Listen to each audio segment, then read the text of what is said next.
Mix, and I'm with the ACIL staff.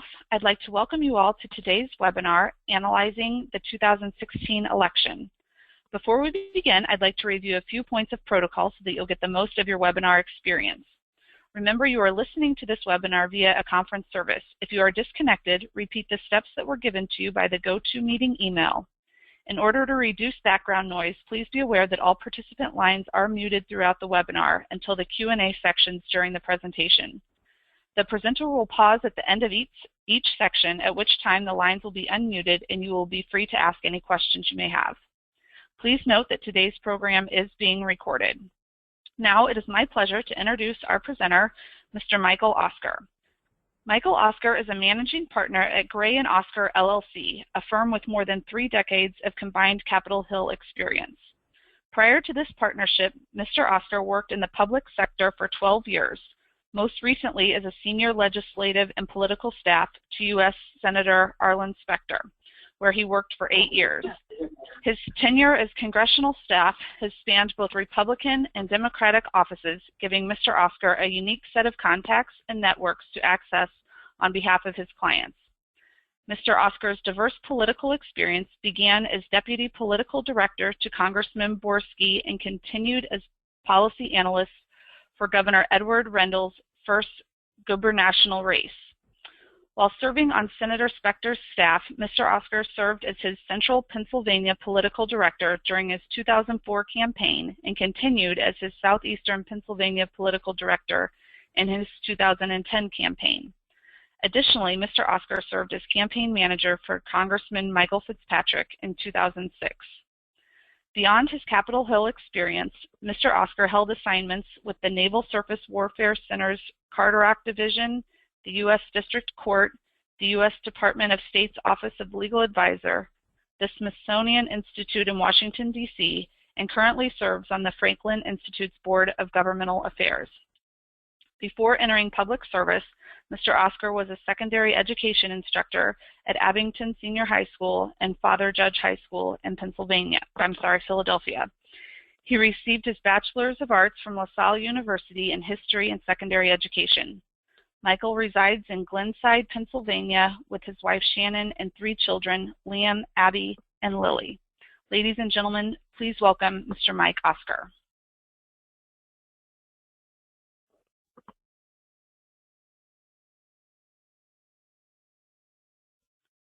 Just want to make sure, can everybody hear me?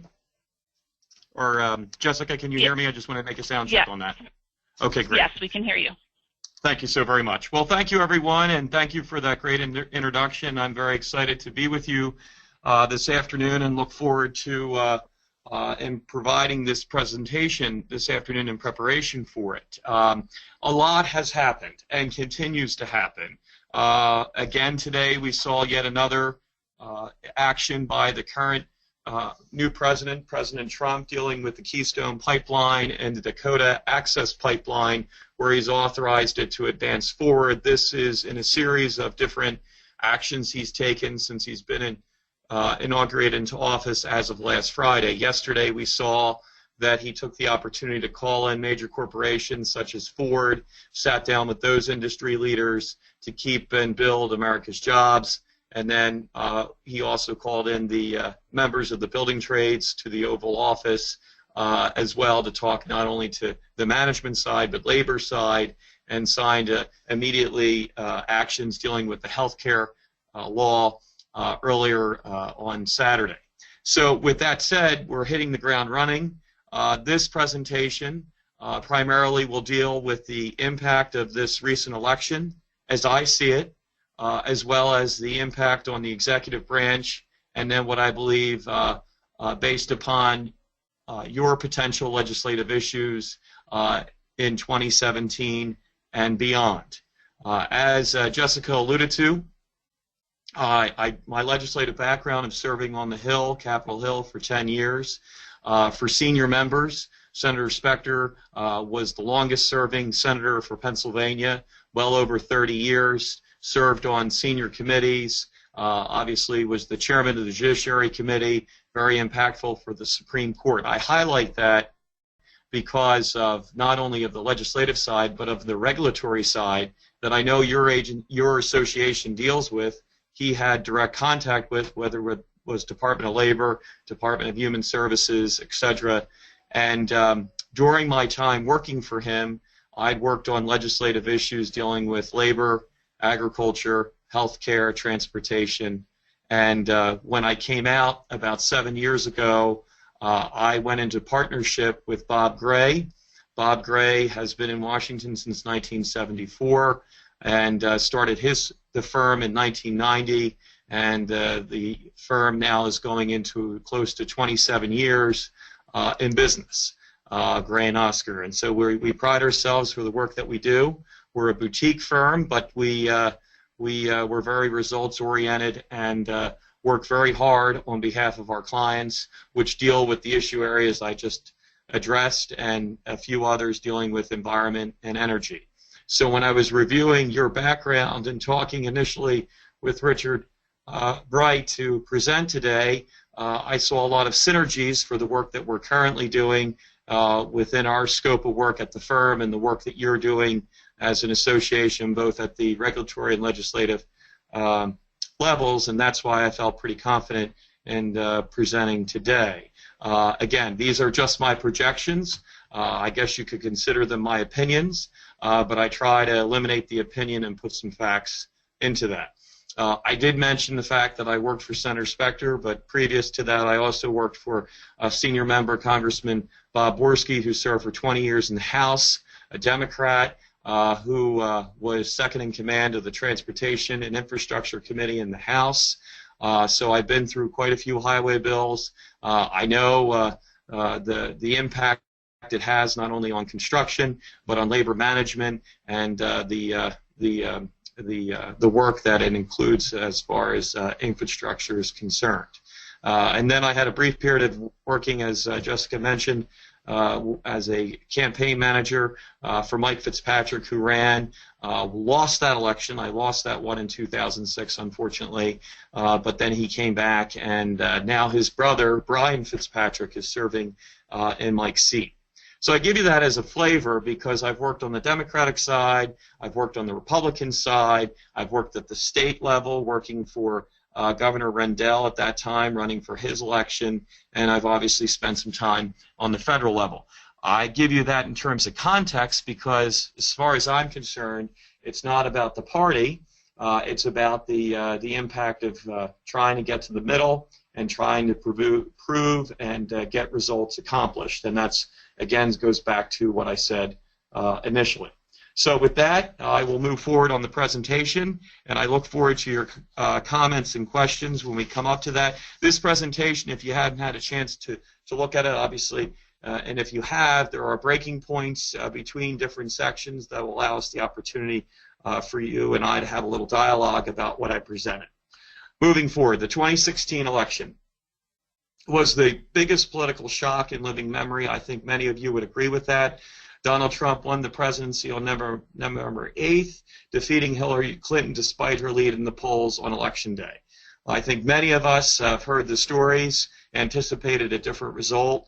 Going into the evening, though, as we saw the numbers coming in, it obviously portrayed a totally different perspective. And I remember my son coming to me about 6:30, 7 o'clock the day after the election and said, you know, Dad, who's our president? And I found that to be a very defining moment, not only for me, but for him. But I mentioned Pennsylvania on this line, having worked for Senator Specter, but more specifically I mention it because Pennsylvania has 67 counties, and I mention this only because it's got the world in one state. Similar to many of the Rust Belt states, whether you're looking at Indiana, Ohio, or Illinois, and it came out because 84% of the rural population in Pennsylvania, which was always overlooked, came out in strides for President Trump, and it was the first time that the state since 1988 had gone to a Republican. Pennsylvania, along with those other Rust Belt states, really defined this election. And it has, because of my personal affinity and having worked in the state, it gives me kind of a guidepost of how we should be addressing, and your association should be addressing this this presidency, because it's really that that kind of state that the president-elect has really gone to his bona fides in order for support, and how he's addressing this presidency. And it is hard because it's very uncertain, and to determine where his direction's always going to be. But even yesterday, when he decided to eliminate or withdraw U.S.'s position at the Trans-Pacific Partnership, he turned to the cameras and said, "This is for the workers." And you know, choreography, as articulated pretty cleverly in the famous movie of White Christmas, when Danny Davis says there's nothing like choreography. Well, Trump certainly displayed that when he met with the labor community immediately after the withdrawal of the Trans-Pacific Partnership, as I alluded to earlier, and to again demonstrate that he wants to work for the American worker, which again, in my opinion, goes right back to the ACIL, because of the work that you're not only doing in construction, but in your other categories and sections that deal with that American worker. And so therefore we need to use that as a guide or a rubric, so to speak, in terms of how we advance, you know, in terms of your own priorities and how we collectively deal with this administration. The question really becomes, did this election have anything to do, or was there any particular vulnerabilities with Hillary Clinton? And I think the reality is on this line, and that is, I think 60%, she had 60% negatives going into the election, and she ended up candidly with 60% negatives coming out of the election. And right, wrong, or indifferent, you know, this election, certainly there was never an opportunity for her or someone to really grab onto her message. I think one could say and argue that her economic priorities were similar to Donald Trump's. However, though, she didn't get into the soundbite that Trump did. Perhaps that's 13 years and $212 million that NBC put into The Apprentice that made Trump a little bit quicker in terms of getting to that short soundbite, if one was to look in terms of how he was able to do it. But the reality is that Hillary Clinton had the drive, had the white papers in order to get the message across. But the reality is, when it came to the stump and getting to the third person in a large crowd, or the third row of a large crowd, and making sure that all people in that crowd understood exactly what she was saying, I think it became harder and harder for her, and easier for Trump to get to that short and sweet position.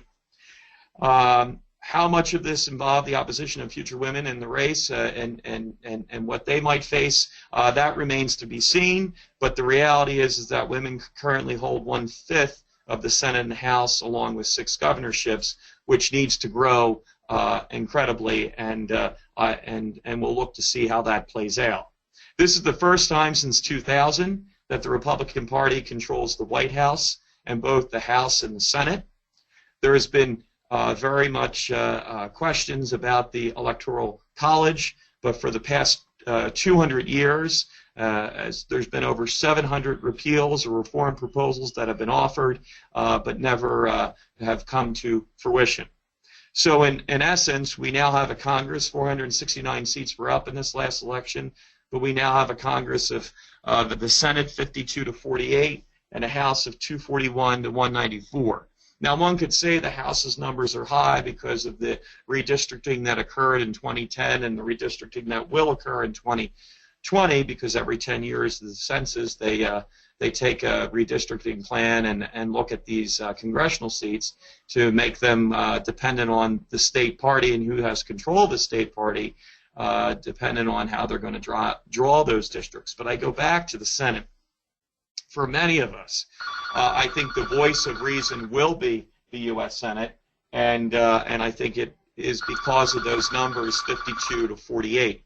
And in order to stop a filibuster or overcome a filibuster, you need to get to 60. And with 52 to 48 margins, Mitch McConnell knows that he's going to have to work with the new minority leader and Chuck Schumer. And I have worked with both Senator Schumer's office and former Senator Reid's office.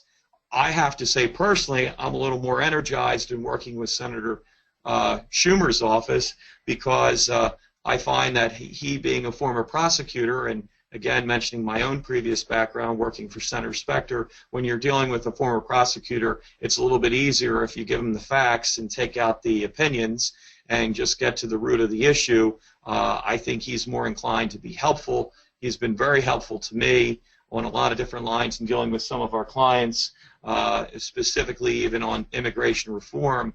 But the reality is that I think we have a better shot. But it also gives the Northeast corridor a voice that they haven't necessarily had in leadership. Again, having Senator Reid in that former position. Mitch McConnell, in my personal opinion, is a tough guy. One of the reasons why he's a tough guy is because he keeps his cards close. He's not one for backslapping or handshaking. He's very dry personality, but he is Kentucky through and through. That's his first primary concern. But he controls the Senate, and he's a very old school kind of guy. And in this previous administration, not one to deal directly with the president, but worked very closely, wouldn't deal with Harry Reid on a lot of different lines, but when the major votes came up, he was always the one willing to work with Joe Biden, Vice President Biden, and I think Mitch McConnell is happy with this new administration coming in, but at the same time, he keeps his cards close, so he'll be one we have to continue to watch. But McConnell's not, is not unfamiliar what he needs to have to do with this post specifically to get, again, Democrats on board to pass anything. And I think we're seeing that right now with the Affordable Care Act, whether we're going to repeal or extend it. Even Republicans are being concerned about how that's going to play out for them in terms of the cost associated at the individual state level. So I guess one could say stay tuned. 2016, and I used this illustration, I think it truly was a pause button. Moving forward, looking back, I think do we come too far, or have we gone too little, too far? And some unprecedented turbulence was seen. Deep political divisions that started abroad eventually came into the United States sphere of influence. The strengthening of the U.S. dollar and the faster pace of technological change, mass immigration, terrorism, and climate change. All these factors were at play, and the question became, I'm tired of the politically correctness. I actually enjoy what I do as a lobbyist. I find it to be a very important profession. I think we're all, in some aspects, lobbying for something or have an interest, whether it be at the local level, federal level, or state level. But the general opinion of the American people is that guys like me are too politically correct. I try not to be. I try to be as positive and try to pull the needle out of the haystack and try to look at all the facts and make the best determination. But that's how I do it. But the reality is that I think it was a major pause button that was needed to be pushed. Same way with globalization. Have we gone too far? Looking outwardly to our sphere of influence, were the travels that John Kerry had as Secretary of State for the most miles traveled, I think it was 1.8 million miles he traveled on going to countries across the globe. Was that good enough, or was it not enough? And I think the American people felt like perhaps it wasn't, it was too much. Innovation, and then, of course, the millennial impact. The baby boomer generation now is playing second fiddle in many respects as the #1 generation to millennials, Generation X's, Generation Y's, and what is the impact of that millennial? And I believe many of you are probably seeing that right now in your own employment situations or with your own children. I have a 12-year-old and twin 10-year-old girls, so I face it every day. And you know, the question of a work ethic, and have we come too far, or have we given them too much, and how much is technology influencing them? And all of these factors at the macro level and micro level were being looked at very, very closely as we came into this election, and it had a major impact on this election. Moving forward and looking back yet again at the own administration, yes, I credit President Obama for creating over 15 million new jobs, 4.9% unemployment rate that obviously spiked up after 2008 and then obviously slowed down considerably. 74 months of consecutive growth. That's very impactful. But I think the number that is most telling is that over 1,030 seats. And I think if there's one thing you could take away from this presentation along with the pause button is this number of 1,030 seats. And what do I mean by that? Well, that's the number of spots in states' legislatures, governor's mansions, and Congress that were lost by Democrats during his administration. That's very, very telling.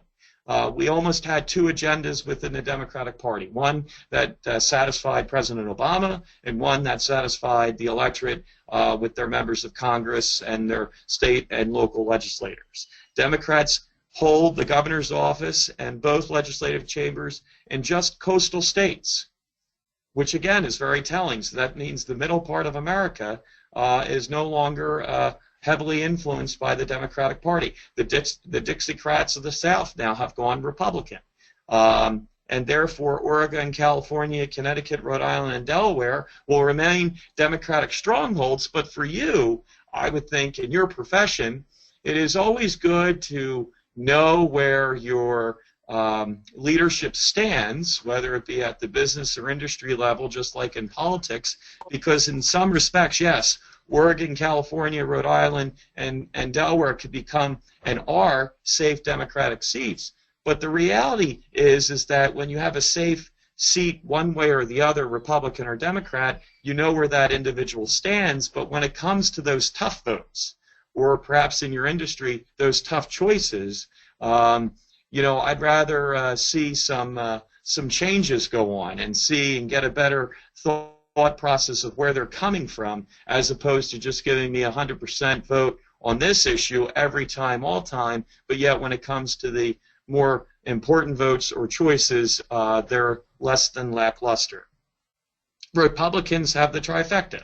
They have the trifecta, meaning the three branches of government in 25 states, giving them control of a broad swath of the middle of the country. That is very telling. And again, that goes to the 1,030 seats, legislative seats that were lost in this election or this administration, and it is very telling for the political landscape moving forward. What do we see in the 2018 election? Well, candidly, ladies and gentlemen, we see virtually a mirror image of this year's political map, with Democrats defending 25 seats and Republicans defending 8. I use this map from the CQ, Congressional Quarterly Roll Call Analysis.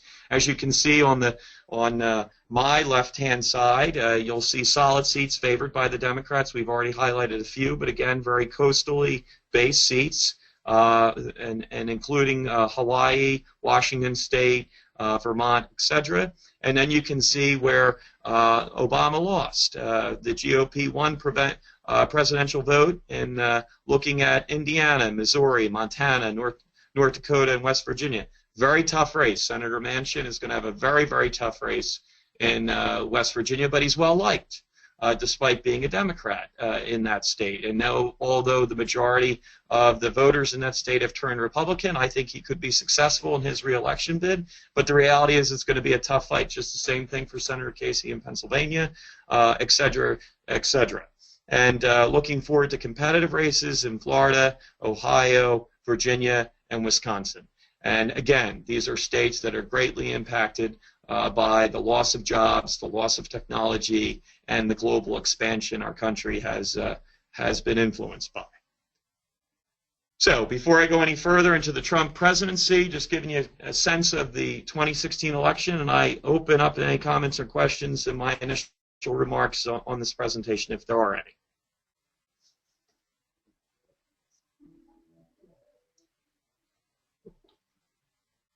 Seeing none, then I will move forward through the Trump presidency. What happens now?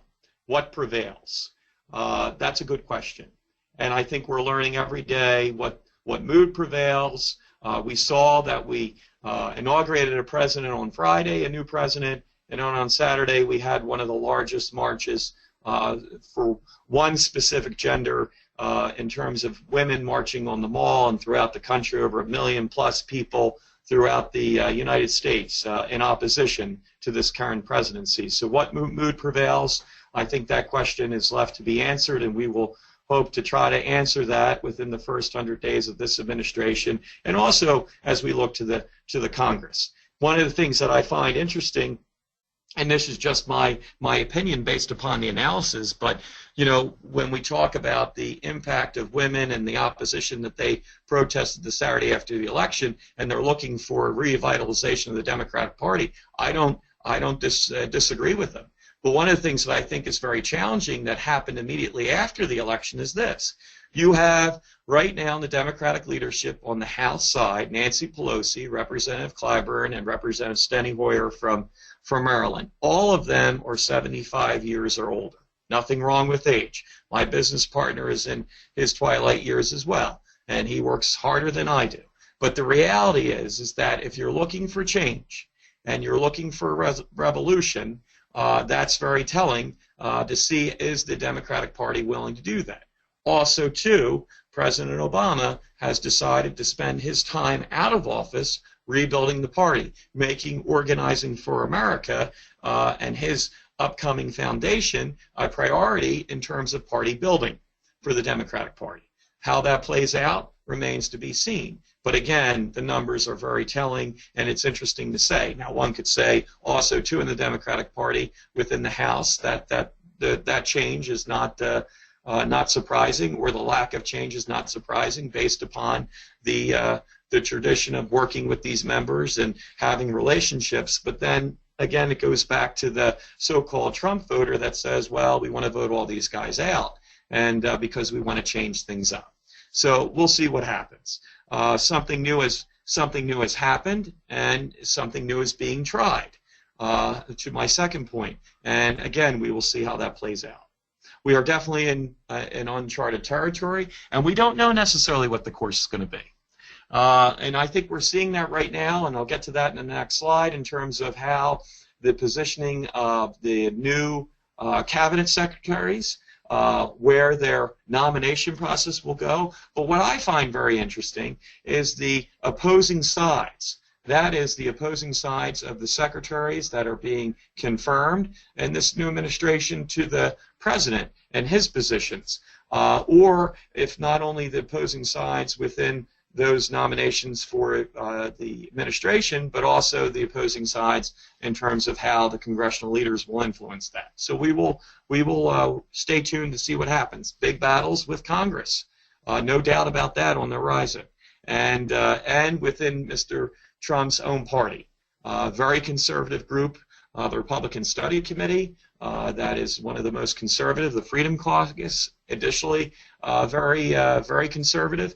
When I look at the House Republican Party, of those 241, I think the best way to describe it to you would be a third, a third, a third. A third extremely conservative, a third somewhat moderate, and then a third in the middle doesn't know if I want to be too conservative or doesn't know whether or not I want to be too moderate.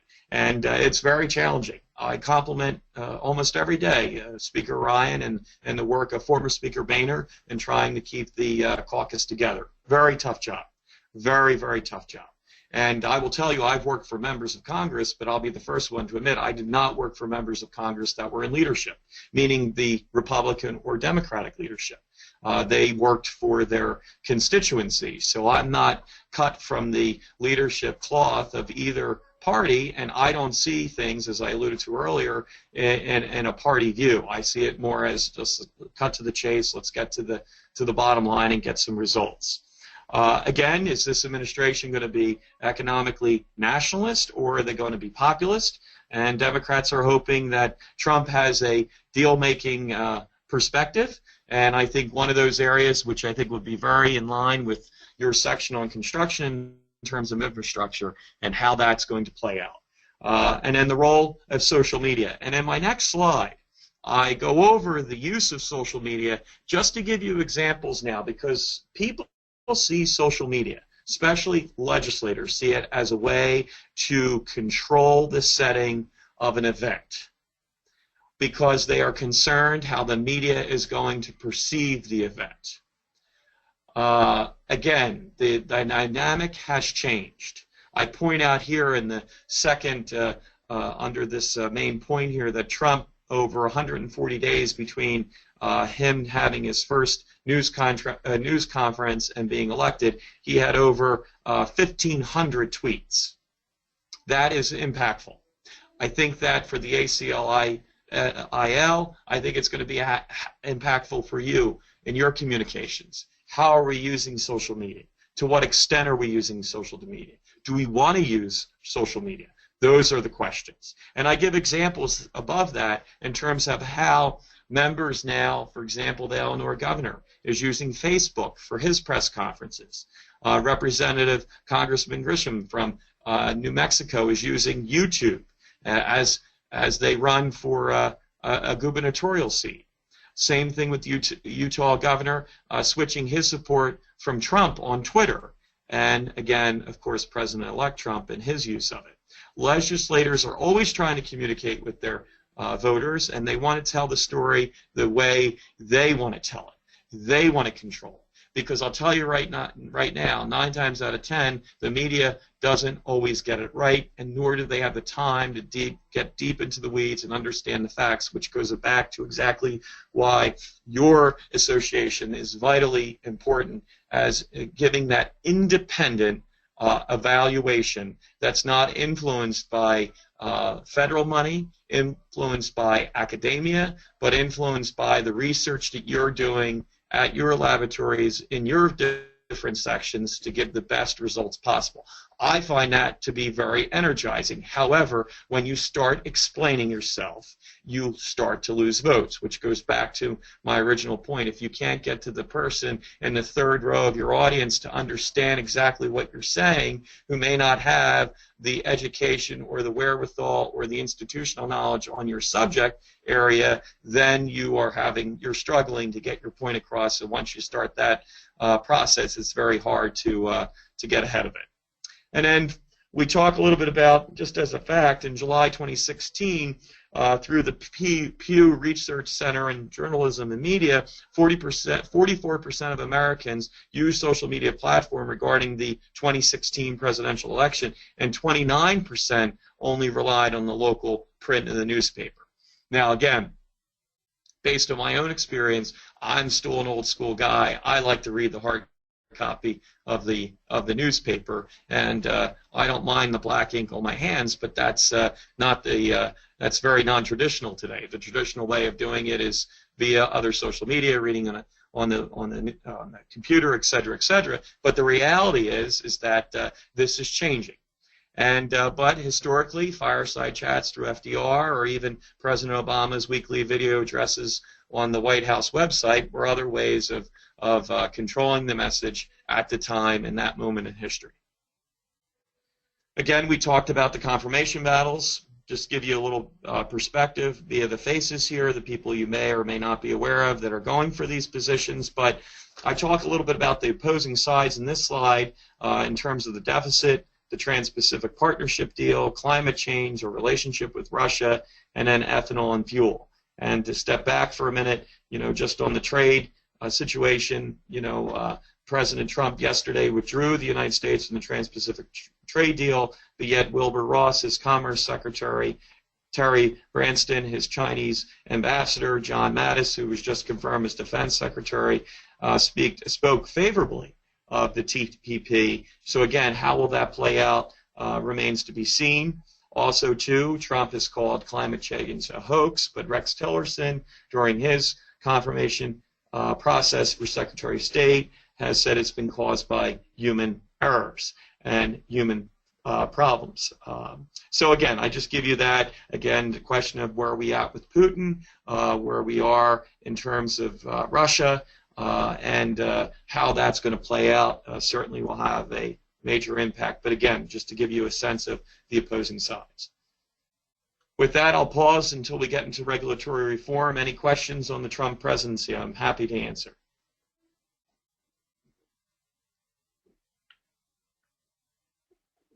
Moving forward on regulatory reform, talking a little bit about these midnight regulations. And this is not unusual, but it gives you a perspective. 145 new regulations.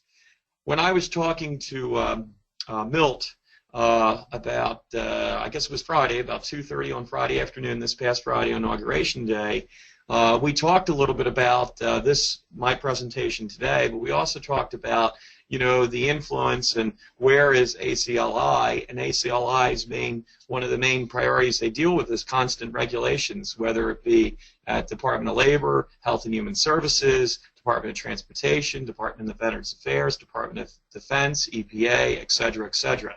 And just to see 145 new regulations is quite telling, and they fall under the umbrella of the midnight regulations. 31 of the 145 impose a cost of over $100 million or more, and the most aggressive midnight rule making since the Clinton administration.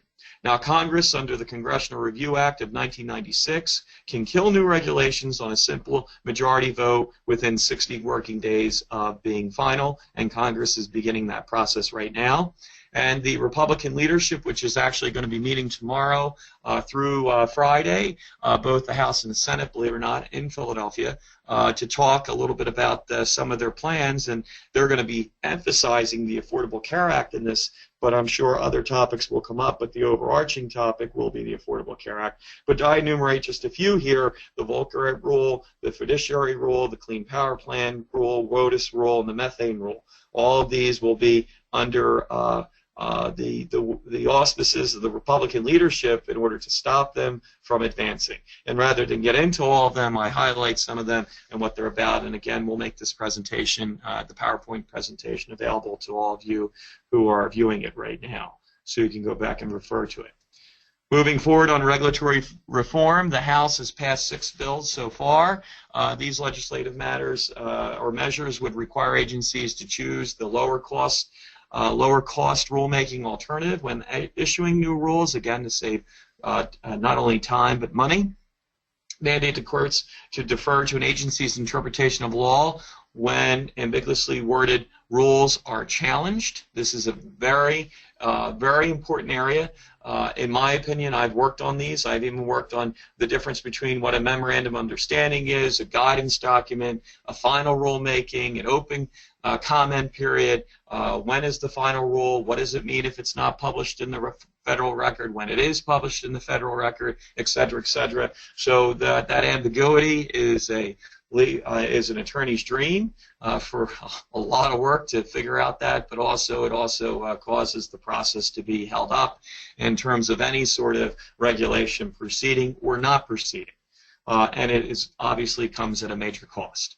Delay rules that cost more than $1 billion annually, and then force agencies to publish plain English summaries of newly proposed rules.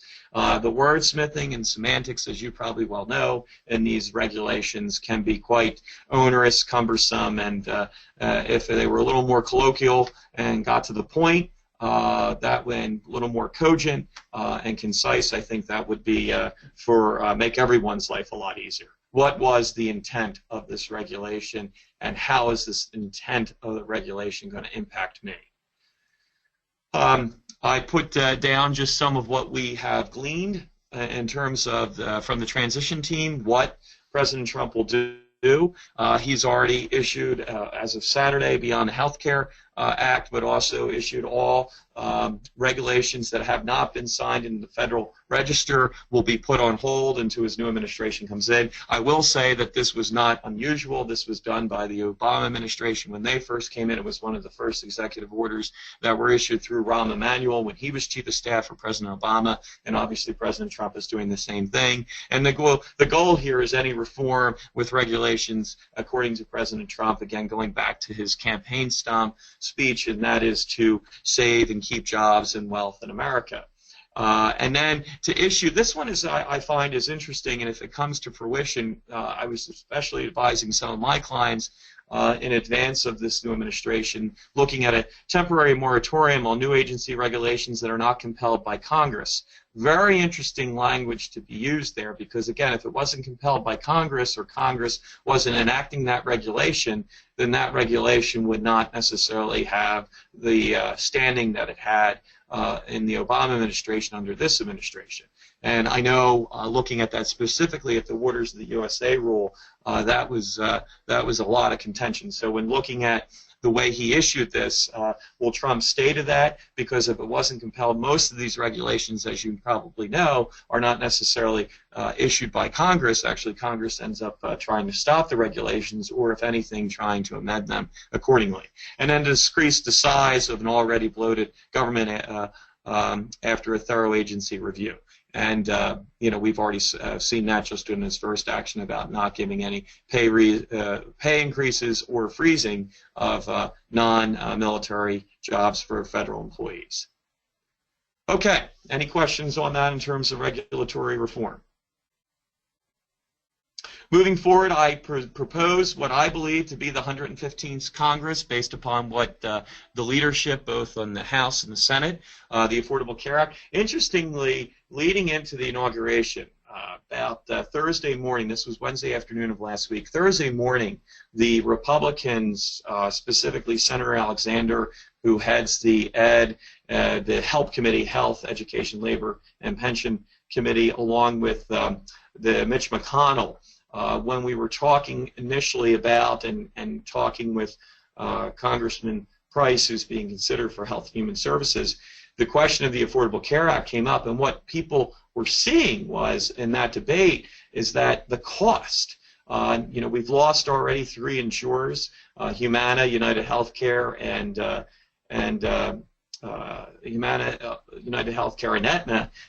Independence Blue Cross is you know, looking to recover some of their reinsurance fees, but we've lost 3 major health insurance carriers already under the Affordable Care Act. And the question is, what do you do, you know, moving forward, and what's that cost going to be? So Wednesday afternoon, going into that, on Thursday, they called the primarily the governors, the Republican governors, in for a private meeting with the Senate and House leadership to talk about what that cost looks like. And you'll see that they're dialing back a little bit on the Affordable Care Act, dialing back a little bit because of what this will mean for not only their upcoming elections, but what this will mean in terms of how will we pay for these costs. And again, if it goes on the backs of the insurance company, I can tell you, even though we're a small firm, I would say 46% of our overall costs are just in healthcare. So what will that look like for small businesses? So, and the projection, if you know, we believe what we're hearing, but the projection right now, if anything was to occur, you know, that impact will probably not be another 2 to 3 years until we see something. Again, the conflict in Iraq and Syria continues to plague us. The impact of Russia on that, cybersecurity, was the election hacked or not hacked? The energy bill, immigration reform, Medicare reform, tax reform. I know tax reform and tax-related issues are very important to you. I know your upcoming meetings in the spring will be dealing with tax reform, and you know, the Ways and Means Committee right now is very much focused on this. Actually, they've been focused on this way before this current Congress, and you know, dealing with at that time when Ways and Means was led by David Camp, trying to get a tax reform package pushed forward, and then it went through Paul Ryan, and then Paul Ryan put it on hold because he then became Speaker. But I can tell you right now, Kevin Brady from Texas, as the chairman of that committee, that's his #1 priority. And he's really just working off of the draft that was originally put together by Chairman Camp at the time. And so he is very hell-bent on getting this done, and his acolytes, that is his legislative staff on the committee, are very focused on this. What does that look like? God only knows. And they're only still trying to process all of it and trying to make you know, the light of day out of it in order to get it moving through the committees and hopefully getting something done. Same thing on the Senate side with Senator Hatch and Senator Wyden, Hatch being from Utah, Republican, the chairman, his ranking member, Wyden from Oregon, same thing, looking at this tax reform and what this will look like, because they know it's going to have a priority, and what are the percentages that are going to be put on businesses, individuals, et cetera, et cetera. Trade agreements, again, uncertainty, we just saw that yesterday. And then finally, the Farm Bill negotiations.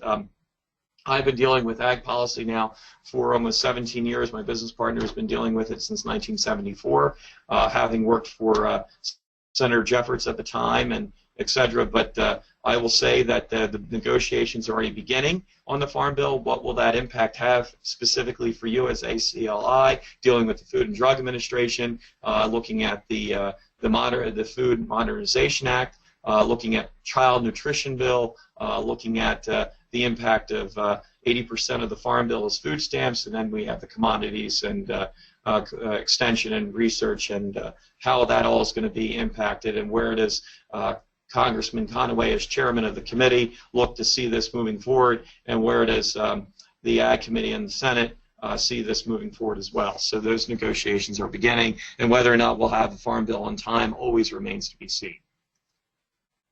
Any questions on that agenda? Again, this is just what I believe to perceive that the leadership is saying they want to get done. That does not mean all the other issues that are out there aren't going to be considered, but at least in terms of a rubric for where we see this Congress moving forward, I would use that as a guide, not necessarily saying they're going to accomplish it all, but at least that's the initial agenda. Any comments or questions on that?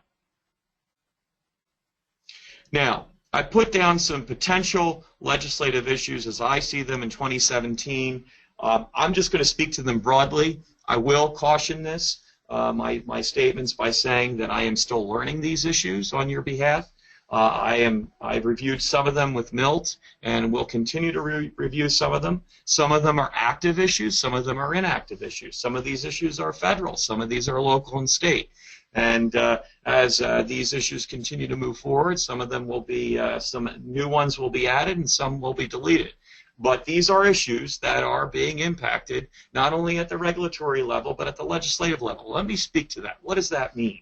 Well, all of you are a part of an association that have an impact, whether it's an economic impact as the economic engine providing jobs, or a emotional or societal impact or quality of life impact, but somehow, some way, you're impacting a congressional district or a state that is going to have influence on that member of Congress, whether it be a senator or a representative. Now, what does that mean? Well, if most of your work is at the regulatory level, one of the ways you can influence that regulatory level, and you probably are aware of this, or maybe not, is through the legislative branch. And that is the one good thing, is that we have checks and balances in this country. And the reality is that some of these issues, whether or not they want to be influenced at the regulatory level, it is incumbent upon us that we do the due diligence to inform our members of Congress of what we're doing. And your greatest impact is by not only explaining that at the local level, whether it's at the state or at the congressional office in their hometown district, or it's here in Washington, D.C., and going on the halls of Congress. My job, I would say 90% of it, and I'm not kidding you, and that's really where I take my teaching skills and put them back into action every day, is re-educating. Because the turnover, not only in staff on the House level, is pretty incredible, and the turnover level is not as incredible in the Senate, but it's still existent at the Senate level. I'm not as encumbered by meeting members of Congress. No, because meeting members of Congress, in my opinion, is wonderful, but it's really the staff that are worker bees. They're the ones that we need to influence, and we need to grasp their attention, and we need to build their confidence. Well, how do you do that? Well, you do that by doing exactly this, and that is demonstrating what our potential legislative issues are, going down what those legislative issues are, telling them early on what the impact may or may not be, educating them so they have a basic understanding of what we're trying to accomplish, and then from there getting our message heard as the ACIL. And how do you do that? Well, you do that through hearings, you do that through letters, you do that through providing testimony, providing credible evidence, whether it be on uniform competition and accreditation, whether it be at the university level, whether it be at the state and local laboratory level, whether it be abuses that are being done by the federal government that these members of Congress aren't even aware of. And we have some very smart and educated members of Congress that are very tuned in, but they may not be paying attention to the issue because they have so many other issues on their plate. And that's why getting that reasonable and respectful and honest staffer to understand the issue, and hopefully once we've gained his or her confidence, then we can take it to the next level to get that member's confidence, and then once we get that member's confidence, we can then educate them and see our work. Come to the laboratory that's doing our work and feel it, embrace it, and give it their full attention. And so when they get to the halls of Congress, or they get to that committee level, or get to that committee hearing, or get to that vote, they can remember all this. So it's not foreign to them. Or when they testify in front of the agency, or call in the secretary. I remember very specifically, again, working for a senior member like Senator Royal Inspector, whether you liked him or not, doesn't really matter. What mattered was the education he gave me and those around him. Because if a secretary was coming in for confirmation, or a judicial nominee was coming in for a confirmation for the Supreme Court, or even at the local federal level, federal district level, those were opportunities where he could provide questions to them specifically on this agenda that I pose here, whether these issues, the enforcement of tax code that should be enforced. If that's the unrelated business income tax and it's not being applied, then why aren't we applying it? Same thing with the conformity assessment with the trade deals and the quality and looking at procurement responsibilities between the contractor and owner. We represent labor and management. I get it. I get it. I understand the nuances of prompt pay. I understand the nuances of bid listing. I understand the nuances of collective bargaining, and I understand the multi-employer health benefits and pension benefits. I say that because there are constantly negotiations. I remember when we were looking at the just an example when we were dealing with the Employee Free Choice Act, which was at that time, you know, the card check. Instead of having a card, a secret ballot, we would do a card check. And I can very much tell you that, in full confidence, that Senator Specter, along with Senator Kennedy, Ted Kennedy from Massachusetts, both said that this is baseball arbitration. And we're going to have to figure it out at that level. And these guys, these labor and management, that is contractors and procurement, whether it's at the government level for federal work or at the local level for commercial work, these guys are sharks because they negotiate contracts constantly. President Trump has negotiated more contracts in the construction line than anyone else that we've had in the presidency in quite some time. So these guys, you have to be prepared. And if you're not prepared, you're losing. And the last thing you want to do is go into a battle and start off losing. You want to be as successful and be as prepared as possible and have enough ammunition and influence in your arsenal moving forward. So all these issues, in the independent testing, the value of that, the product safety, certification, inspection, not only of food but of the products that you're producing, are very, very, very important. And I will say that the majority of Congress, just speaking out loud for a minute, is influenced by what they perceive to be the state of play. It is not a level playing field. And I said this to Richard early on in terms of preparing for this presentation. And that is this. And that is on this line. And that is that the reality is the preconceived notion is if that the local academic university says it right, or the federally funded school says or laboratory says it right, if USDA says this is the way it is without an independent body telling me left or right or giving me quantitative and qualitative analysis, the safe haven is to go there and not to go where you're at. And so therefore that is a challenge, and I believe it is a challenge we can overcome, and I know you have overcome it, but we can't remain silent. This is not the time. It's kind of like if you're not on the you have to be on the menu to be considered. If you're not on the menu, then you won't be considered. And everybody that gets off that train, plane, car, or enters the halls of Congress, everybody wants to be on that menu to be considered, because if you're not on it, they're not paying attention to you.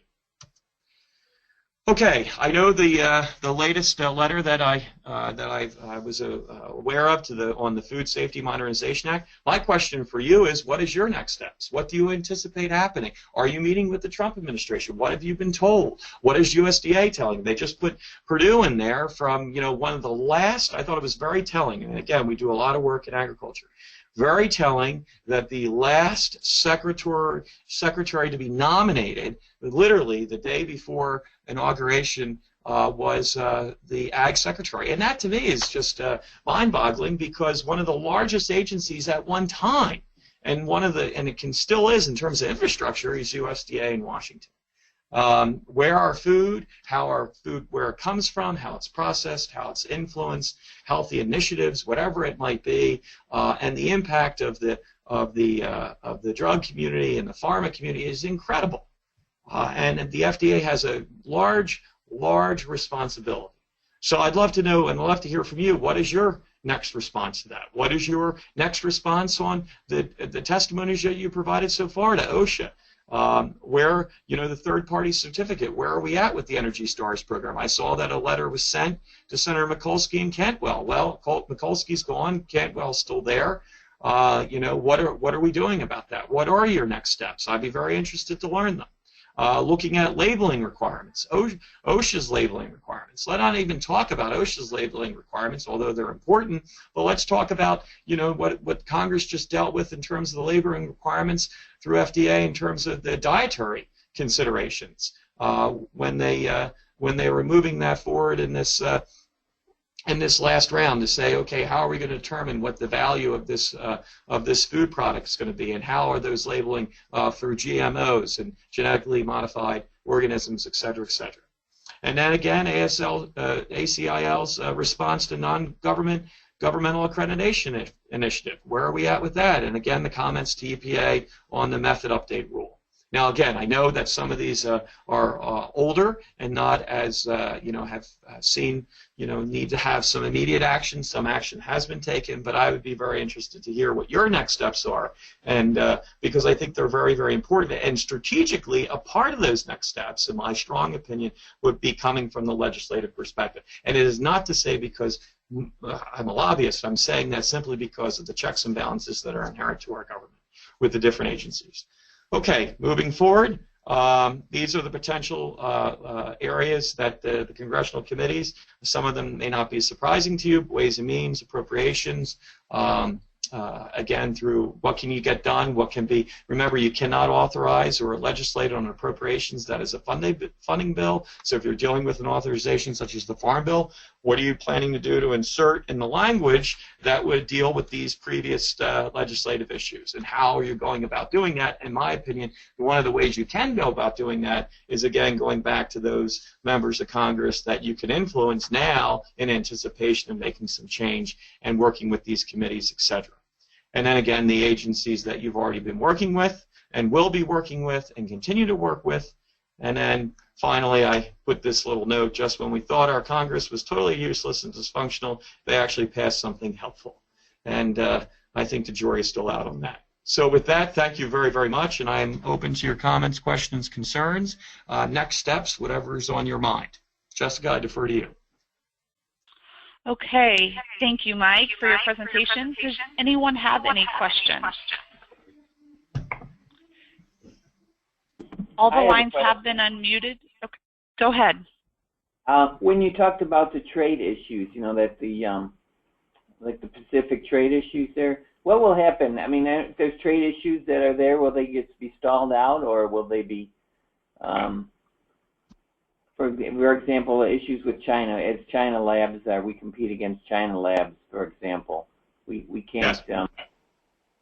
What will happen there? I mean, will we see just no activity, or will things just pull back, or will there be tariffs or things like that, or to control the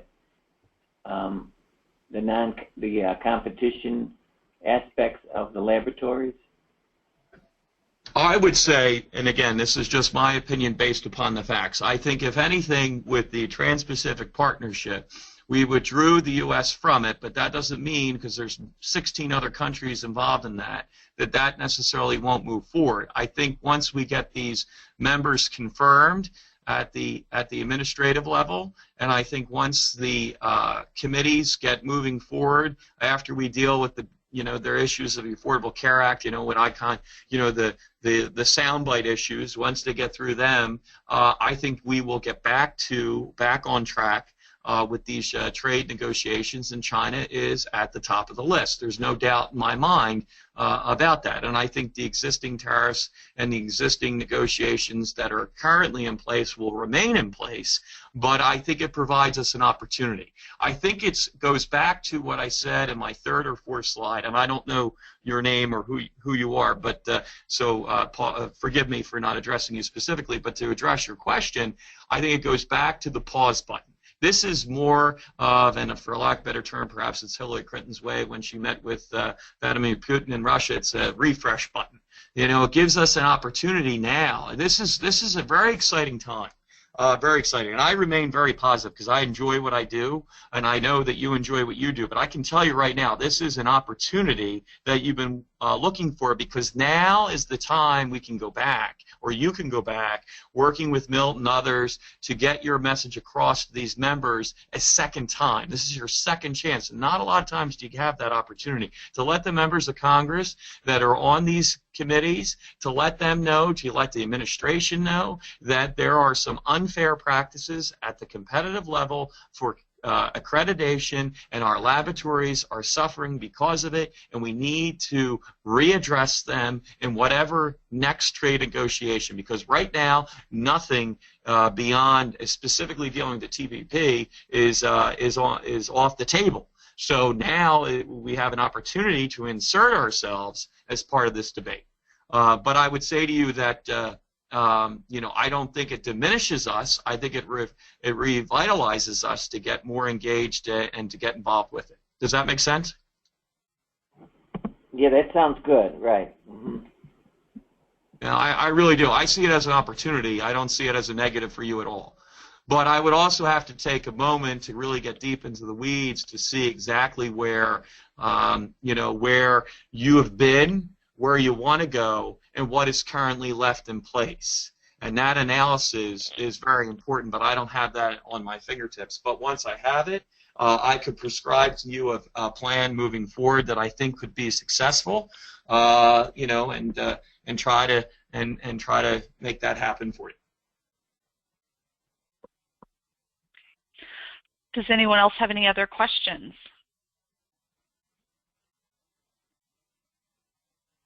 Okay. If there are no final questions, thank you all for your participation today. Thank you again, Mike, and we look forward to everyone joining us for our next ACIL webinar. Thank you, everybody. Thank you very much. Thank you.